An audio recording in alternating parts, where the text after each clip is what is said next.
El contenido del siguiente programa es responsabilidad de sus realizadores. Acompáñenos a recorrer las historias populares no contadas. Ananqué, Relatos de Clio.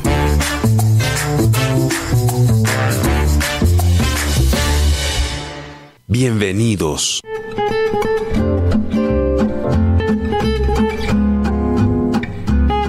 Saludamos a nuestra querida audiencia de Ananqué Relatos de Clio. Hoy le traemos un nuevo programa de esta miniserie sobre movilidad y transporte, la cual se articula a la vida cotidiana de la población y a las diferentes formas culturales que se construyen a su alrededor. Desde los más remotos tiempos de la humanidad se ha pensado e imaginado las diferentes formas de llegar a los lugares más recónditos del mundo. Hoy hablaremos sobre la historia y la movilidad y el transporte en Bogotá.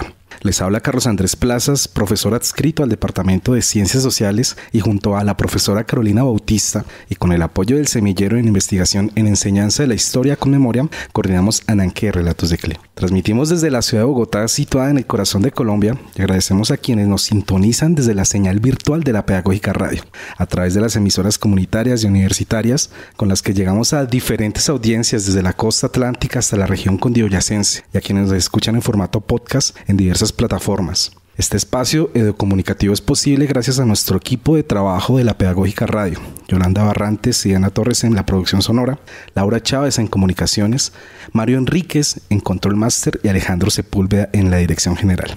En este nuevo viaje nos acompañan dos invitados especiales: Juan Parra, estudiante de la licenciatura en Ciencias Sociales, y Alex Villanueva, estudiante de la licenciatura en Química. Hola Juan, ¿cómo te encuentras? Te invito a extender un saludo a nuestra audiencia y cuéntanos sobre qué nos vas a platicar el día de hoy. Hola, ¿cómo están? Un saludo afectuoso a toda nuestra audiencia. Me alegra estar de nuevo por estos lados. En este nuevo episodio de Ananqué vamos a hablar de un tema que viven a diario los capitalinos: la movilidad en Bogotá. Más que movernos, la forma en la que nos transportamos dice mucho sobre la ciudad en la que vivimos. Hoy recorreremos el pasado y los proyectos del futuro, pasando por entrevistas y reflexiones que buscan entender por qué moverse en Bogotá no es solo una necesidad, sino también una experiencia social, política y educativa. Así es, Juan. La historia de la movilidad y de las formas de transporte se articula a la historia cultural y de la vida cotidiana de la población, con la necesidad de mover objetos, mercancías, trasladarse a distintos puntos de los espacios y los territorios. Surge la necesidad de optimizar los tiempos y las distancias. Michel de Certeau comentaba que en Antenas los transportes los llamaban metáforas, y hacía una analogía a los relatos, ya que estos, al igual que los transportes, generaban recorridos, atravesaban y organizaban los lugares, los seleccionaban, los reunían en el mismo tiempo y en el mismo espacio.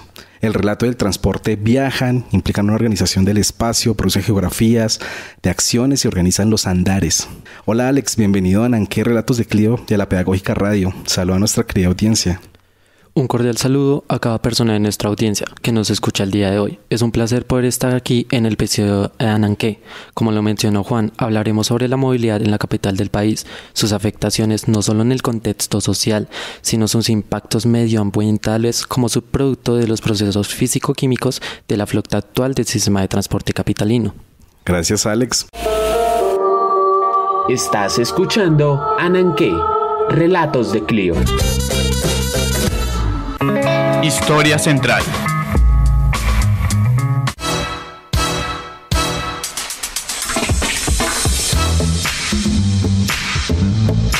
Bienvenidos y bienvenidas de nuevo a Ananqué Relatos de Clio.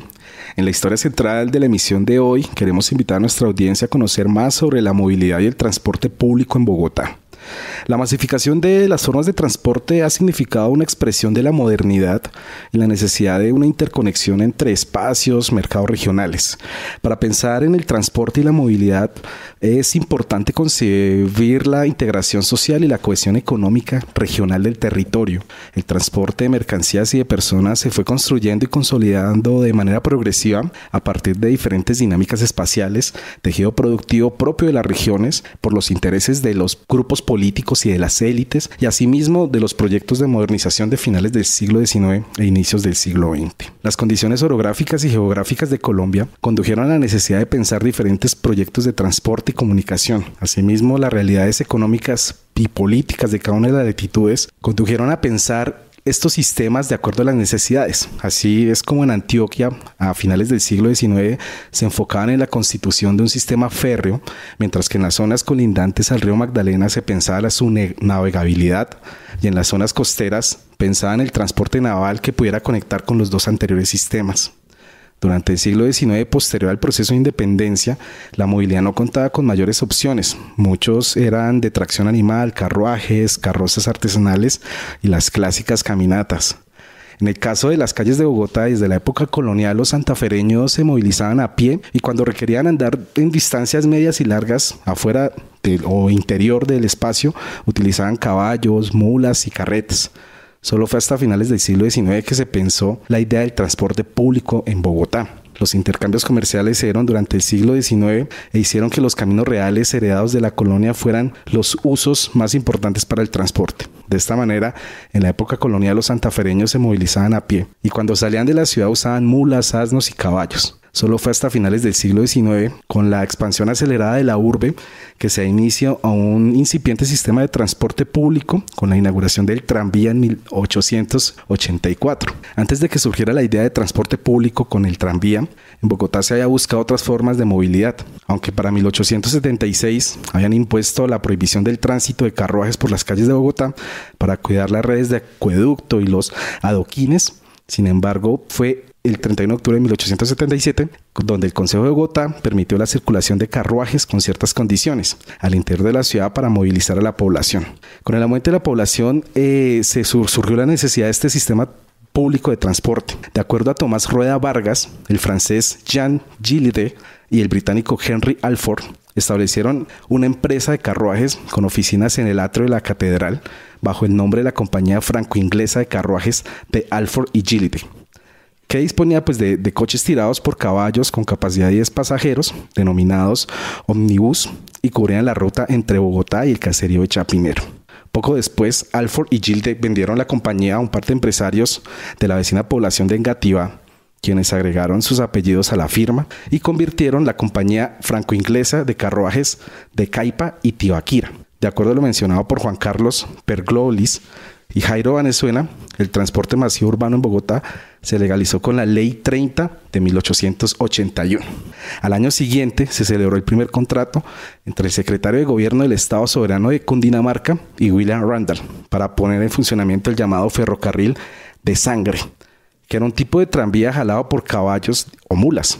Este transporte fue muy popular en Europa y en Nueva York, y 2 años después empiezan a finalizarse las obras de infraestructura y se inaugura el tranvía de Bogotá City Railway Co., que va a establecer la primera ruta entre el centro de Bogotá y Chapinero con una distancia de 5 kilómetros. Los vehículos fueron fabricados en Filadelfia.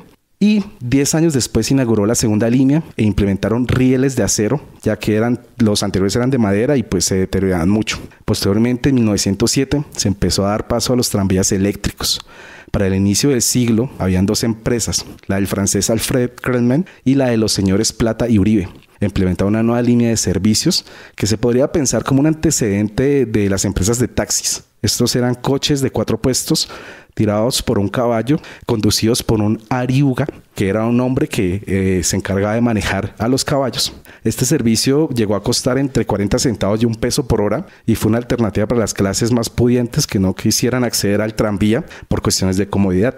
Posterior a la segunda mitad del siglo XX se empieza a diversificar las diferentes formas de transporte público y tras el Bogotazo se va a incrementar el servicio de transporte con buses a gasolina y también se empiezan a instalar los primeros trolebuses. De esta forma los carruajes y la tracción animal pasamos al tranvía de mulas, luego al tranvía eléctrico, a los troleys, a los autobuses y posteriormente al Transmilenio. Pero ahí no acaban las historias. Juan, ¿nos podrías comentar un poco cuál es ese surgimiento del servicio de transporte de buses y el sistema articulado Transmilenio? Así es, como menciona el profe Carlos, moverse en Bogotá no siempre fue tan caótico como hoy.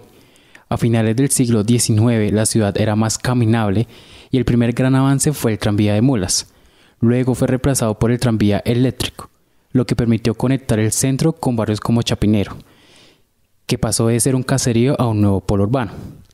En 1882 se otorgó la primera concesión para el tranvía y en 1884 ya funcionaba la línea San Francisco-Chapinero.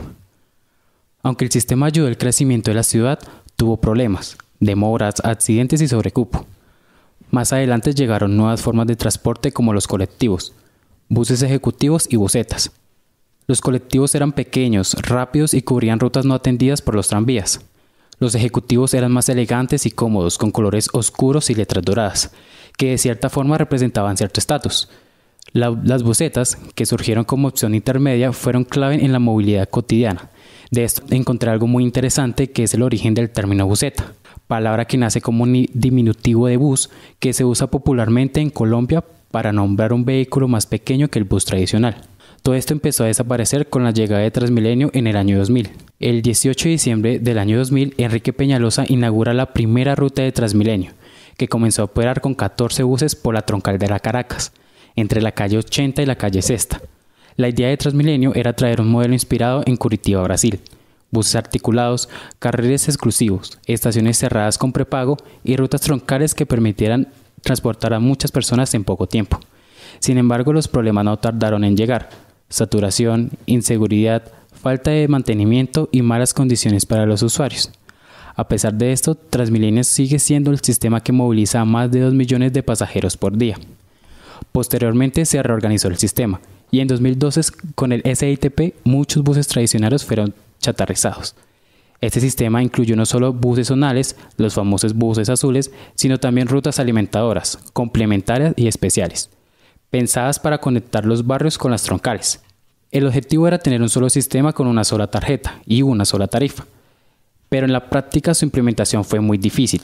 Hubo empresas que quebraron, rutas que nunca llegaron a ciertos barrios, y aunque ganamos en eficiencia, también se perdió parte del color, el sonido y la identidad de viajar por Bogotá. Hoy en 2025, Bogotá cuenta con estos dos sistemas funcionando de manera complementaria.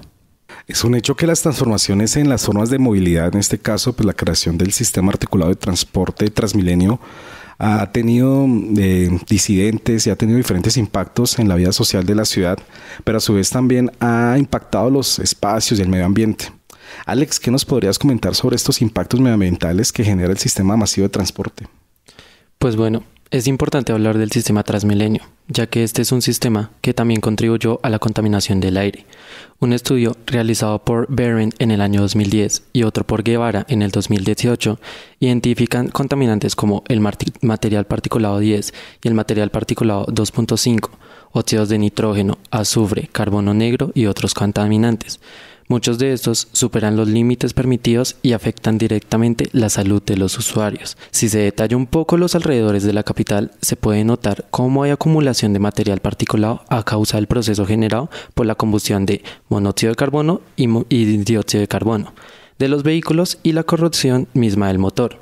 Estas altas concentraciones de material particulado generan grandes problemas para los ciudadanos de Bogotá, ya que, como se mencionó en el estudio, no solo se generan estos gases, sino también los óxidos de azufre, siendo estos los encargados de generar la corrosión. Un ejemplo muy notorio es el puente de glorieta de Transmilenio de la avenida NQS y calle Sexta, en donde los barrotes metálicos de las zonas inclinadas presentan un color negro, causa por la acumulación del material particulado. Esto demuestra el alto impacto de los buses de Transmilenio y su necesidad por tener un cambio más sostenible con el medio ambiente. Gracias, Alex. Y la historia de la movilidad y el transporte de Bogotá no se ha terminado de escribir y actualmente estamos viviendo un nuevo capítulo que si bien no es nuevo como tal, porque el proyecto no es de ahora, es el Metro de Bogotá. Juan, ¿en qué consiste ese proyecto Metro? Claro, y mientras Transmilenio crecía, otro proyecto seguía rondando en la cabeza de la ciudad, como dice el profe, el Metro. Un proyecto que ha sido anunciado, rediseñado y archivado durante más de 80 años. En 1942, cuando Bogotá tenía apenas unos 400.000 habitantes, el tranvía era el medio de transporte principal, movilizando cerca de 200.000 pasajeros al día. En este contexto, el alcalde Carlos Sanz de Santa María propuso construir un metro para Bogotá y hasta dejó reservas de terreno en una franja paralela a los cerros. Desde ahí, el metro ha sido anunciado, rediseñado, suspendido, reactivado y así durante más de 80 años. Hoy por fin la primera línea del metro está en construcción. Irá desde Bosa hasta la calle 72. Tendrá 16 estaciones. Será elevada y se espera que entre en función en 2028. Con más de 20 kilómetros de recorrido y trenes que podrán movilizar hasta 72.000 pasajeros por hora en cada sentido. Pero aún hay muchas preguntas abiertas. ¿Será suficiente? ¿Logrará descongestionar? ¿Podrá convivir con Transmilenio o lo reemplazará? Y algo clave que no se puede dejar por fuera es el impacto que ha tenido esta construcción del metro en la movilidad actual de Bogotá. Con las obras, varias estaciones de Transmilenio han tenido que ser cerradas, como la de la calle 26, Marley e incluso la estación más cerca de la Universidad Pedagógica, la estación de la calle 72. Y esto ha complicado aún el día a día de los ciudadanos. Ha obligado a que miles de personas cambien sus rutas, caminen más, tomen buses más llenos o incluso tengan que bajarse antes para seguir a pie.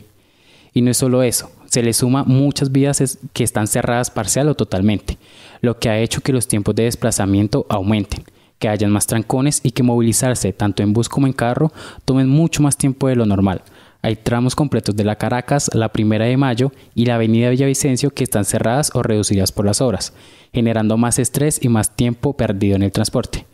Pero también el impacto no solo ha sido en la movilidad, también ha habido afectaciones para los comercios de la zona, que han visto caer sus ventas ya sea por el polvo, el ruido o la falta de acceso. Incluso hay sectores donde el espacio peatonal es mínimo o inseguro. Todo esto genera una sensación de incomodidad, de ciudad incompleta en medio de una obra que, aunque sea necesaria, se siente como si no terminara nunca. O sea, sí estamos avanzando en una obra que puede transformar la ciudad, pero mientras tanto moverse en Bogotá se ha vuelto más lento y caótico. Gracias, Juan. Y también es importante reflexionar sobre esos impactos medioambientales que trae consigo el Metro Bogotá. ¿Cuáles han sido esos impactos, Alex? Como sabemos, Bogotá pasó de tener frondosos árboles que separaban las vías a toneladas de concreto, polvo y maquinaria que son visibles entre las calles cerradas por las obras del metro en Bogotá.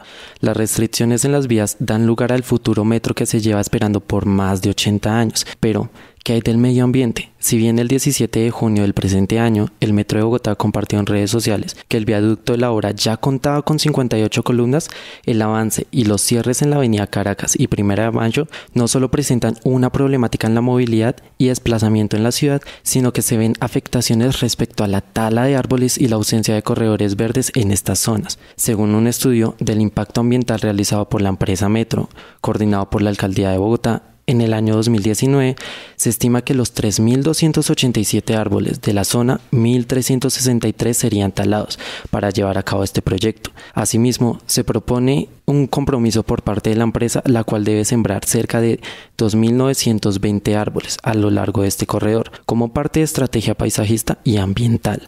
Implica pasar de 3.287 árboles antes del inicio de las obras a 4.834. Es decir, un incremento de 1.547 árboles a lo largo de la capital. Según la iniciativa Trepeya realizada por el Instituto de Tecnología de Massachusetts, las especies vegetales en las ciudades ayudan al fortalecimiento de los suelos, es decir, la reducción de erosión, permitiendo la transformación del dióxido de carbono y la absorción de contaminantes.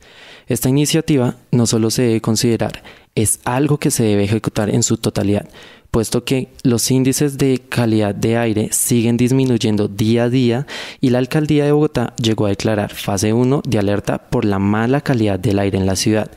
Y no olvidemos las polémicas que tiene el presidente de la República con el alcalde mayor de Bogotá. El pasado 4 de abril del 2025, el alcalde Carlos Fernando Galán publicó en su cuenta X una solicitud al presidente Gustavo Petro para que no siga dilatando la electrificación del sistema de transporte. Aunque el gobierno ha dicho que el proceso va por buen camino, aún hay confinanciaciones concretas. Petro respondió proponiendo que el proyecto se convierta en una estrategia nacional con compra de buses eléctricos a cargo de la nación. Pero mientras tanto, los usuarios siguen respirando humo todos los días y afectando su salud día a día. Muchas gracias, Alex. Muchas gracias, Juan, por tan valiosas reflexiones que nos invitan a ver nuestro tema no solo desde una perspectiva, sino también desde una idea interdisciplinar, multidisciplinar.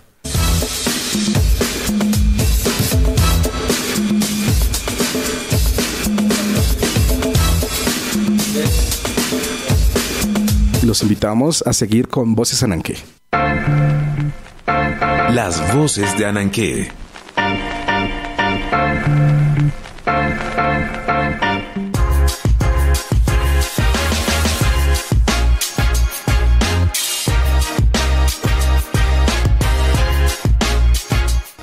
Estamos de regreso con nuestra sección Voces en Anqué, en la que nos gusta resaltar otras formas de expresión y acercamiento a nuestros temas. Para esto recuperamos saberes populares y cotidianos de nuestras comunidades.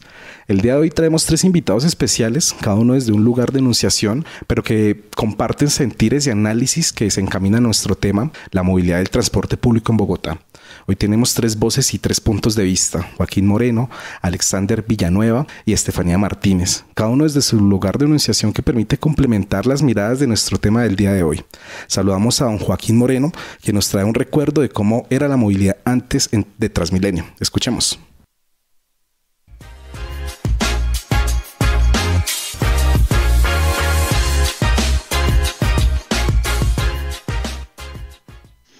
Mi nombre es Joaquín Moreno, llevo 24 años viviendo en Bogotá. Movilizarse por Bogotá antes era un poquito más complicado porque los buses eran muy estrechos, habían unos buses pequeños, era incómodo. ¿Cómo eran con los colectivos? Anteriormente las rutas de los colectivos había el nombre de las empresas, ya uno entonces sabía qué empresa pasaba por qué lado, y tenían un número en la tabla. ¿Cómo sabían los pasajeros de la ruta a tomar? Traían los nombres de los barrios por donde pasaba. Entonces ya uno sabía, tal bus va por tal barrio. No había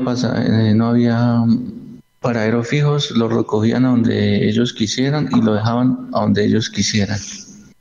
Los buses cada 5 minutos pasaban en esa época, y el pasaje habían 3 precios: 450, 500 y 600, que era el colectivo. Siempre ha habido congestión, siempre aquí en la ciudad. El sistema siempre ha sido caótico, toda la vida. Escuchas Ananqué en la Pedagógica Radio.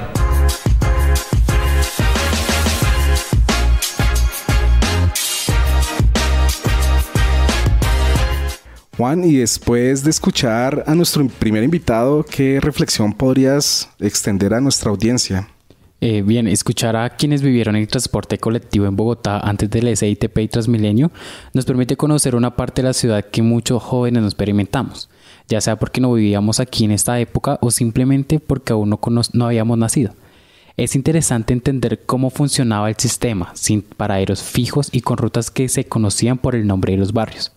Aunque hoy contamos con un sistema más estructurado, la entrevista deja ver que los problemas de fondo siguen presentes: la congestión y el desorden. Es decir, que aunque el transporte público sigue siendo un gran desafío en Bogotá. Muchas gracias, Juan. Y ahora, desde una mirada al interior del sistema masivo de transporte de Bogotá Transmilenio, don Alexander nos cuenta algunos impactos y beneficios de este sistema de transporte. Escuchemos.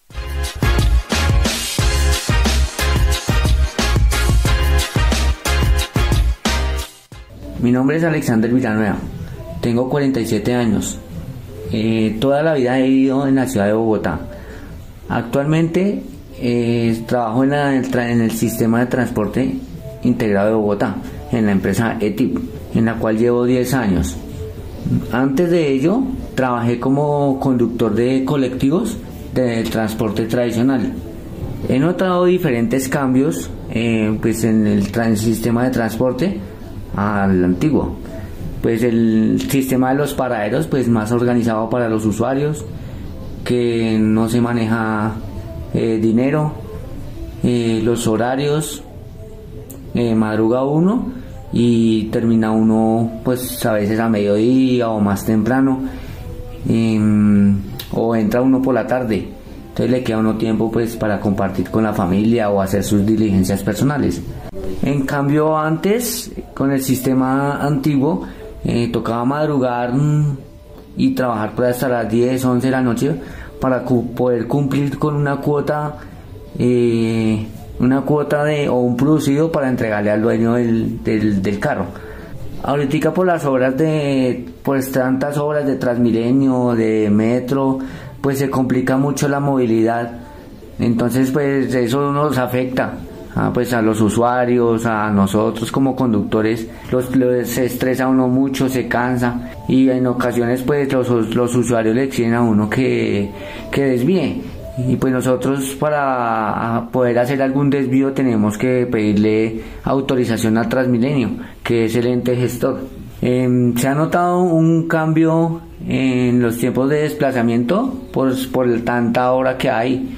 Muchos trancones por todo lado, los desvíos, y que pues los buses que yo opero son buses grandes y uno tiene que estar seguro pues que el bus cabe por algunas cuadras, porque si no pues no queda peor.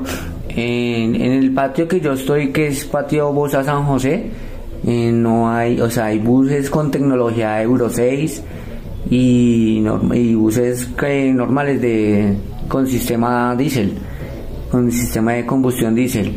En la empresa pues han comunicado que van a hacer cambio de flota, y pues porque Transmilenio también exige ese cambio para mejorar la contaminación de la ciudad. Estás en modo Ananqué.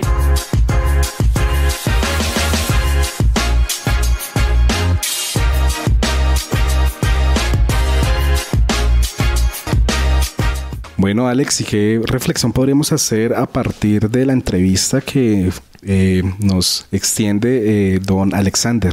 Bueno, tomando el testimonio del señor Alexander, es importante resaltar cosas tales como el cambio que trajo el sistema integrado de transporte público a las condiciones laborales de los conductores. Si bien se resalta la flexibilidad horaria y la mejora en el salario del operador, no hay que dejar de lado aspectos como la inseguridad que hay en la ciudad y las afectaciones que pueden sufrir los conductores por falta de conciencia vial. De cierto modo, hemos olvidado cómo era la ciudad antes de la llegada de Transmilenio, las dificultades por falta de rutas y los largos trayectos por vías en malas condiciones. Aún así, esto es un aspecto que, si bien ha mejorado, todavía se refleja día a día cuando nos desplazamos por Bogotá. Por otro lado, quiero resaltar algo que mencionó sobre el cambio de flota a un sistema más amigable con el medio ambiente. Si bien son promesas que se están haciendo, hay zonas y empresas del sistema integrado en las que aún no se ve el primer vehículo eléctrico, lo cual refleja una problemática con el medio ambiente y falta de compromiso para la empresa, ya que la emisión de gases de efecto invernadero incrementa día a día e incluso excede los límites permitidos. Gracias, Alex, por tu reflexión. Y también tenemos como invitada a la profesora Estefanía Martínez del Departamento de Licenciatura en Ciencias Sociales de nuestra Universidad Pedagógica Nacional, que nos comentará algunos impactos del proyecto Metro Bogotá desde su perspectiva como geógrafa. Escuchemos.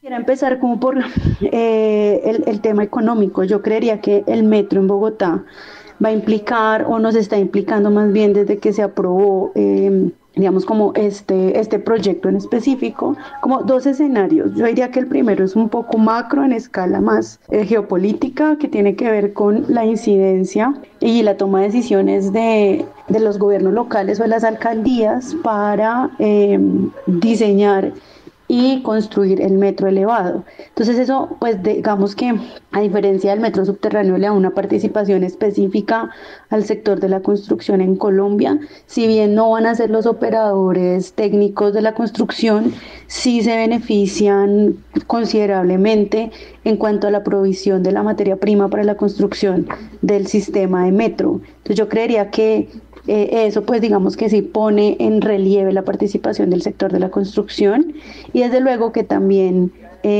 dado pues la asignación del contrato, pues digamos como que enfoca otros relacionamientos con China y con los operadores pues ya del proyecto.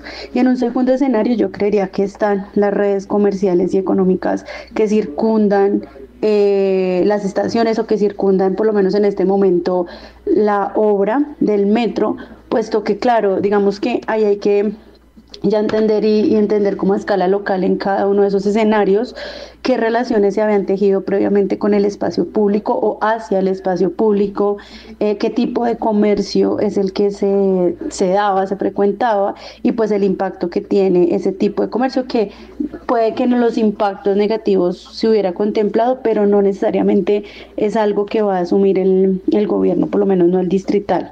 Entonces, claro, eso también redefine qué usos, qué escenarios, y si ya lo llevamos como a la vida cotidiana, y seguramente también de manera interseccional vemos algunas y otras poblaciones, pues la inseguridad aparece, la zozobra aparece y como que otros factores que pues digamos que eso pasaría en cualquier construcción del metro, pero teniendo en cuenta como las economías típicas de Bogotá, tanto las informales como las formales, pues yo diría que esa forma de relacionarnos hacia el espacio público pues también puede que se termine alterando, sobre todo si uno contempla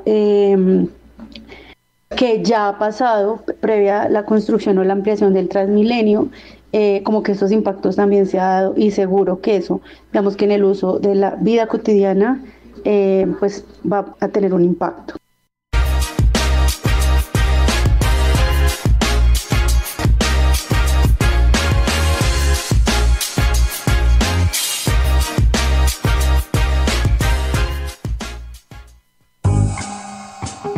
Y ahora en Ananqué, usos didácticos.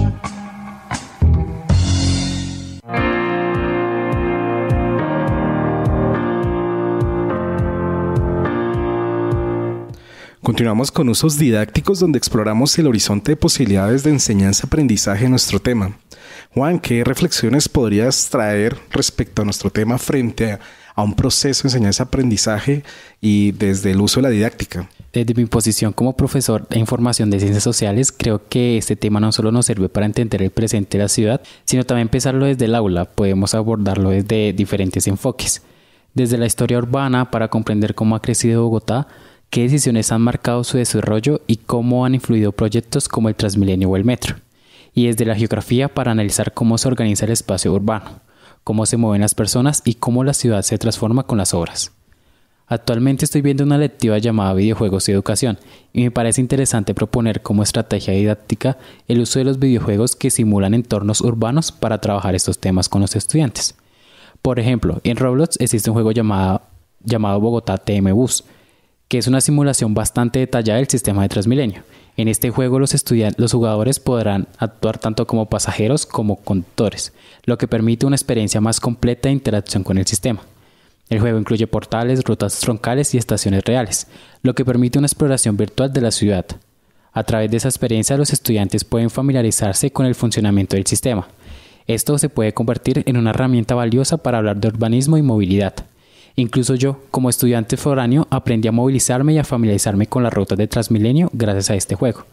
Es decir, que no solo lo usé como entretenimiento, sino como una herramienta real para adaptarme a la realidad. Pensar en los videojuegos como recursos pedagógicos es una vía muy poco explorada desde las ciencias sociales, principalmente por los retos que implica su implementación en el aula, desde el acceso a la tecnología hasta el diseño de estrategias que realmente conecten el juego con el aprendizaje. Sin embargo, ese tipo de experiencias demuestran que puede ser posible y que nos invitan a pensar nuestras prácticas docentes.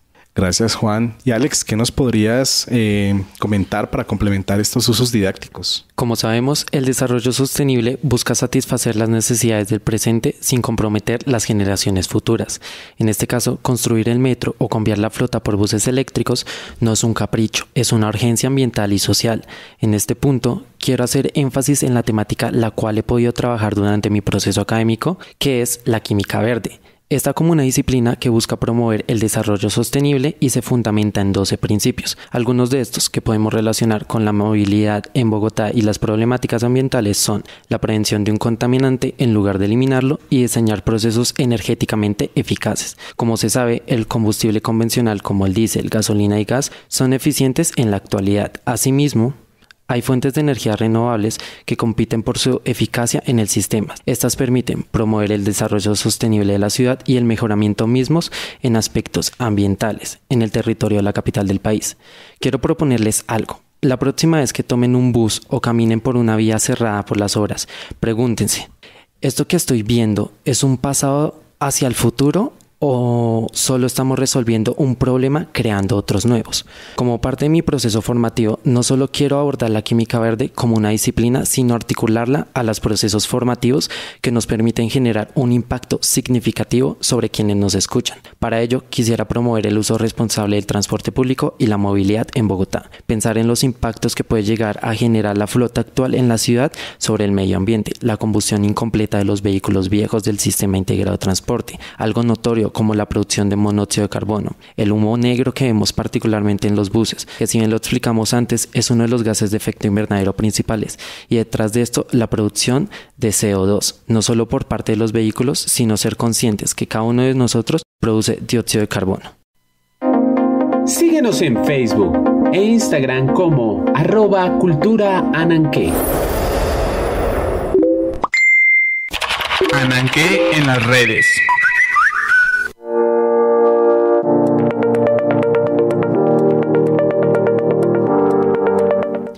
Nos pueden encontrar como Semillero de Historia, Cultura y Educación Histórica en Facebook. También pueden seguirnos a través de Instagram como Cultura Ananqué.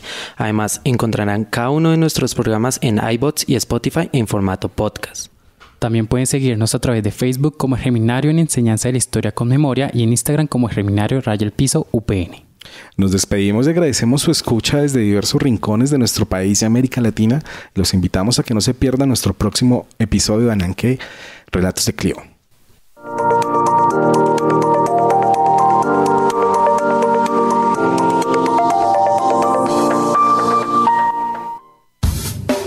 La Pedagógica Radio presentó Ananqué, Relatos de Clio. Este programa es parte de los contenidos educomunicativos de la Pedagógica Radio, disponibles para ti al aire y en formato podcast a través de radio.upn.edu.co. Quédate con las voces y los sonidos que enseñan de la Pedagógica Radio. Universidad Pedagógica Nacional. 70 años siendo la educadora de educadores.